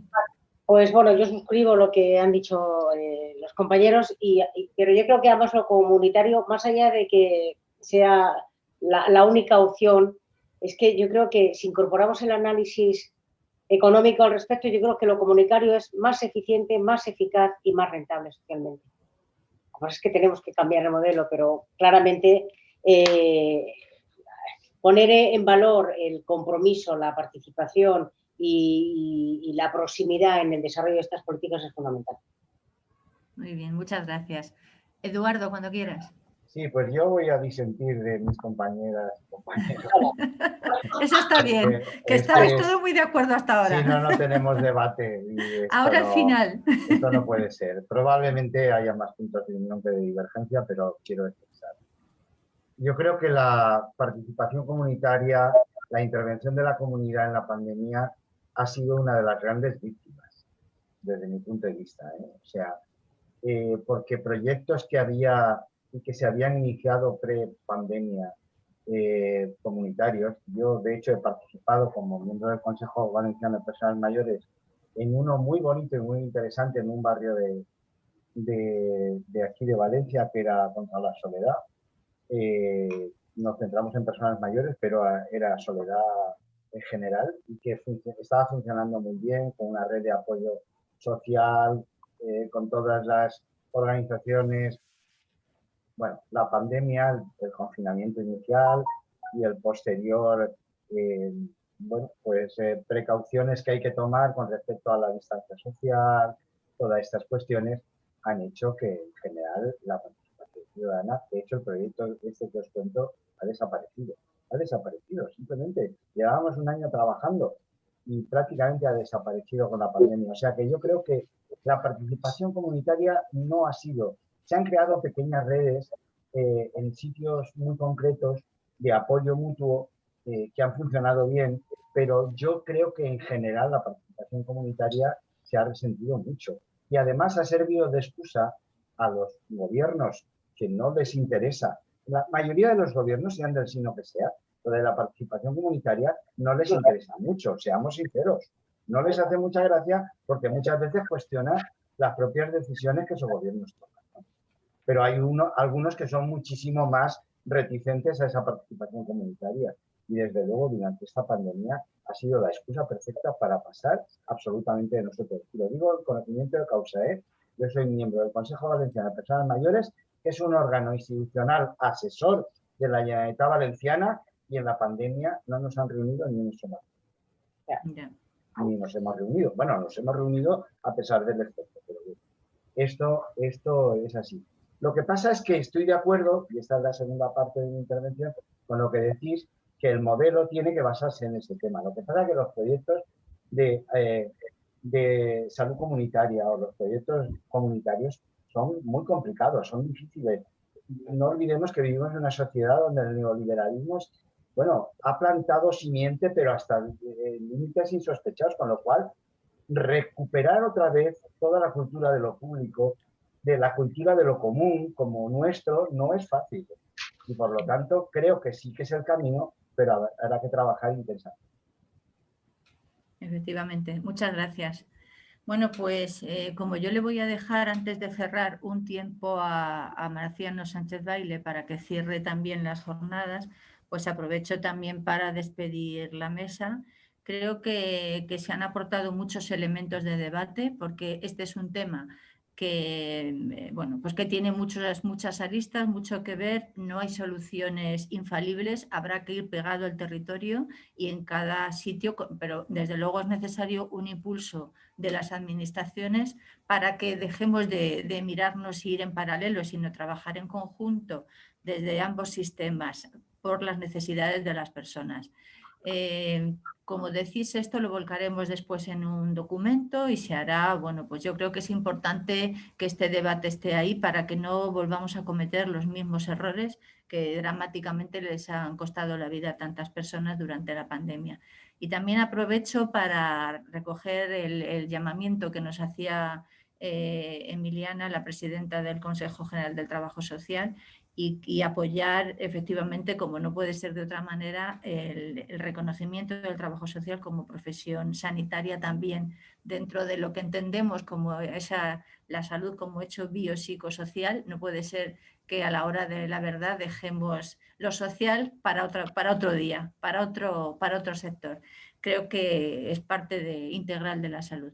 Y nada, daros muchísimas gracias. Hemos llegado a ser 30 personas en el chat, lo cual no está nada mal para pasar la tarde de un jueves. Y creo que ha sido un debate bastante interesante que seguiremos perfilando. Y le paso la palabra a Marciano, reiterando las gracias a las personas, no solo que habéis participado, sino que habéis organizado las jornadas, que invito a que las veáis en YouTube, porque ha sido francamente interesante. Cuando quieras, Marciano. Nada, bueno, pues yo solo 3 cosas. Bueno, en primer lugar, pues agradeceros a todos y todas, ¿verdad?, vuestra colaboración y participación, ¿no? Es decir, cuando nos planteamos estas 37 jornadas, pues no sabíamos muy bien cómo iban a salir, ¿no? Porque era una experiencia para nosotros desde la Federación bastante diferente y novedosa, y yo creo que han sido realmente un gran éxito, ¿no? Y ha sido un gran éxito, bueno, primero por las personas que han intervenido como ponentes y moderadores y moderadoras, ¿no?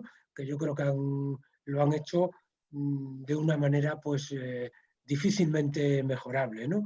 Creo que hemos conseguido una participación muy plural, tanto de profesiones como de representación. Por ejemplo, ha habido representación de 14 comunidades autónomas, de 4 países, además del Estado español, ¿no? 2 de Europa y 2 de Latinoamérica, ¿verdad?, en las ponencias. Y luego yo creo que ha habido una gran repercusión, no solamente participando en las reuniones, en los debates concretos, ¿no?, como asistente, sino también en los vídeos, ¿no?, que se han ido colgando en YouTube, ¿no?, que tienen pues un número de reproducciones bastante elevado, ¿no?, que la mayoría pues pasan con mucho de las 200 personas, etcétera, ¿no?, que van a seguir ahí, imagino que estando. Y luego yo quería dar especialmente las gracias a 2 personas, ¿no?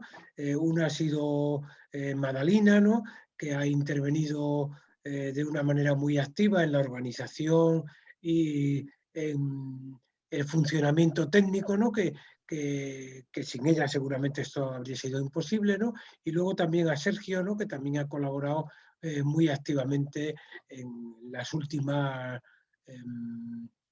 en los resúmenes y seguimiento de los debates, ¿no? Nada más, ¿no? Pues de nuevo, muchas gracias a todos y todas por vuestra participación. Nosotros, la Federación, vamos a seguir ahí defendiendo un servicio sanitario público, ¿no?, como llevamos haciendo. En diciembre de este año va a hacer 40 años, ¿no? Y ya sabemos que la tarea es muy complicada y muy difícil, pero seguiremos en ello, ¿no? Y gracias a la colaboración de todos y todas, pues seguramente podremos seguir de una manera muy activa y de una manera además muy importante. De estas jornadas se van a sacar 10 documentos, ¿no?, sobre cada uno de los temas que se eligieron. Ya hay 8 que están públicos en la página web, y los 2 siguientes pues se harán públicos, uno de ellos probablemente mañana o pasado mañana, y el otro pues en pocos días, ¿no? O sea que yo creo que ha habido una gran producción alrededor de las jornadas, y yo creo que va a ser muy positiva.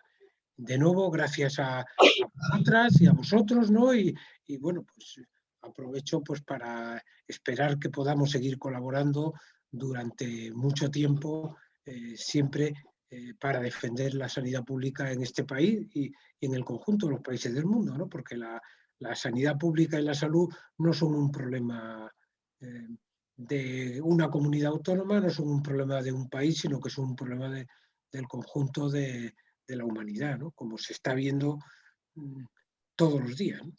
Gracias. Gracias. Muy bien, gracias. Gracias. Gracias. Y a ver si Hasta luego, pronto entonces. podemos vernos en persona. Eso, Venga. eso. Venga. Venga. Hasta luego. Gracias. Luego. Gracias. Adiós. Adiós. Adiós.